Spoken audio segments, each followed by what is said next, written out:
నమస్తే welcome to four sides TV నేను విజయ్. తెలంగాణలో రాజకీయ పరిణామాలు శరవేగంగా మారుతున్నాయి. ఎప్పుడు ఏం జరుగుతుందో ఎవ్వరూ చెప్పలేని పరిస్థితి. రాజకీయాల్లో శాశ్వత శత్రువులు, శాశ్వత మిత్రులు అంటూ ఎవ్వరూ ఉండరు అంటారు. మొన్నటి వరకు ఒకరిపై ఒకరు విమర్శలు చేసుకున్న వారు కూడా నెక్స్ట్ డే ఒకే ఫ్రేమ్లో కనిపిస్తూ అందరినీ ఆశ్చర్యానికి గురి చేస్తుంటారు.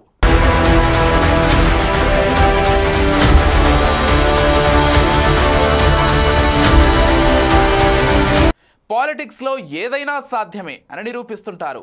ఇకపోతే ఇటీవల ఎమ్మెల్సీ కవిత కేసీఆర్ను కలవడం ప్రాధాన్యత సంతరించుకుంది.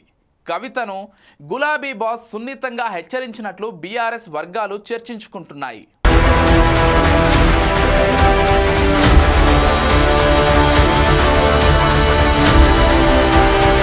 బీఆర్ఎస్ అధినేత కేసీఆర్ను ఆయన కుమార్తె ఎమ్మెల్సీ కవిత కుటుంబ సమేతంగా కలవడం రాజకీయంగా ప్రాధాన్యత సంతరించుకుంది. కవిత తన కొడుకు ఉన్నత చదువుల కోసం అమెరికాకు పంపించడంలో భాగంగా తాతయ్య ఆశీస్సుల కోసం ఎర్రవల్లి ఫామ్ హౌస్కు ఆమె తీసుకువెళ్లారు.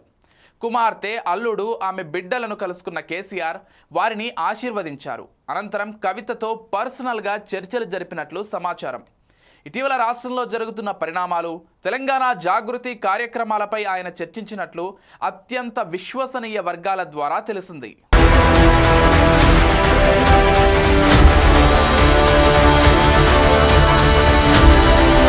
డియర్ డాడీ లేఖపై కూడా కేసీఆర్ ప్రస్తావించినట్లు తెలుస్తోంది.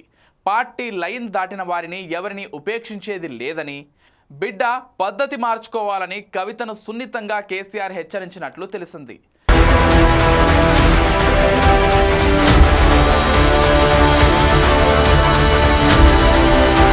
ఈ సమయంలో మౌనం వహించిన కవిత కన్నీరు పెట్టుకున్నారని పార్టీ వర్గాలు చర్చించుకుంటున్నాయి. వచ్చే ఎన్నికల్లో భారత రాష్ట్ర సమితి గెలుస్తుందని కేసీఆర్ చెప్పినట్లు సమాచారం. ఎవరికి వారు రోడ్డున పడితే అందరినీ సరిచేయలేనని, పార్టీ లైన్కు అనుగుణంగా నడుచుకుంటేనే ప్రజలు గౌరవిస్తారని కవితకు సర్ది చెప్పినట్లు పార్టీ వర్గాలు చర్చించుకుంటున్నాయి. పదవుల కోసం కొట్లాటలు వద్దని, పార్టీని ప్రజల్లోకి తీసుకెళ్లి అధికారంలోకి వచ్చేలా చేయాలని ఆయన సూచించినట్లు సమాచారం.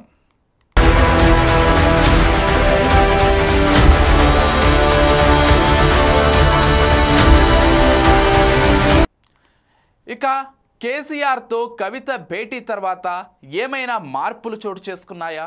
కవిత దూకుడు తగ్గించి బీఆర్ఎస్ లైన్కు అనుగుణంగా నడుచుకుంటారా అనేది చూడాల్సి ఉంది. ఆమె చేపట్టే కార్యక్రమాలకు గులాబీ దండు సపోర్ట్ ఉంటుందా లేదా అనేది కూడా వేచి చూడాల్సిందే.